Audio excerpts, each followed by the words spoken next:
High and dry out there. We got high pressure building in from the west, keeping us dry today. No rain and certainly no mountain snow and barely a cloud on the satellite map. That high pressure will continue to expand from the west, and as that happens, temperatures will continue to climb. We started an actual warming trend today that will take us into the first part of the holiday weekend. Wait until you see the numbers.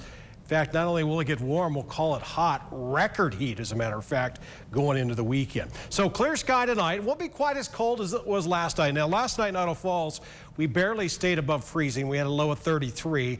Did have a lot of fog overnight. We had all that rain yesterday, and we did get a little bit of wind, but not enough to dry us out after we got the rain. So that moisture, once it cooled, we saw it in the air. We saw some fog out and about, especially in the upper Snake River Plain. Pocatello tonight, we'll have a low of 47. That's 7 degrees warmer than it was last night. At least in town, we had an official low of 40.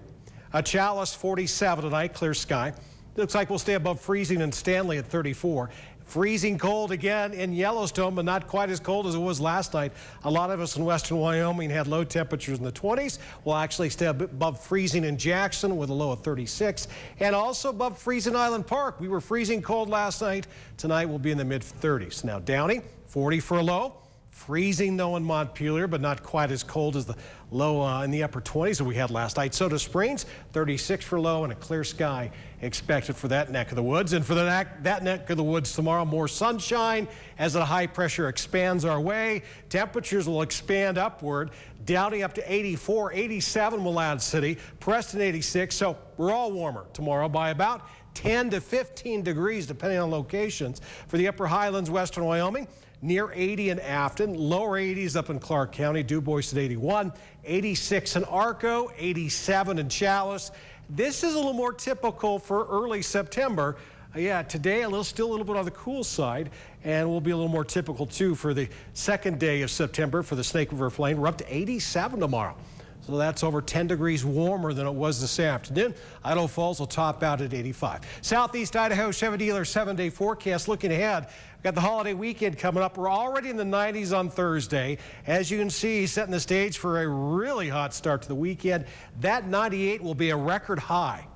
And then watch how it gets cooler, relatively speaking. Saturday, Sunday, I should say, not quite as warm. We got a lot of wind and even cooler for Labor Day, high of only 80, and gets even cooler next Tuesday with a high of 70. So a little bit of a roller coaster ride as we finish off the work week into the holiday weekend. Idaho Falls 7-day forecast, even warmer Thursday, a couple of days in those hot 90s, and then we're out of those hot 90s starting Sunday with a lot of wind. Sunday will be kind of the bad hair day of the 3-day weekend. So if you're planning anything outside, maybe keep some rocks or chain it down.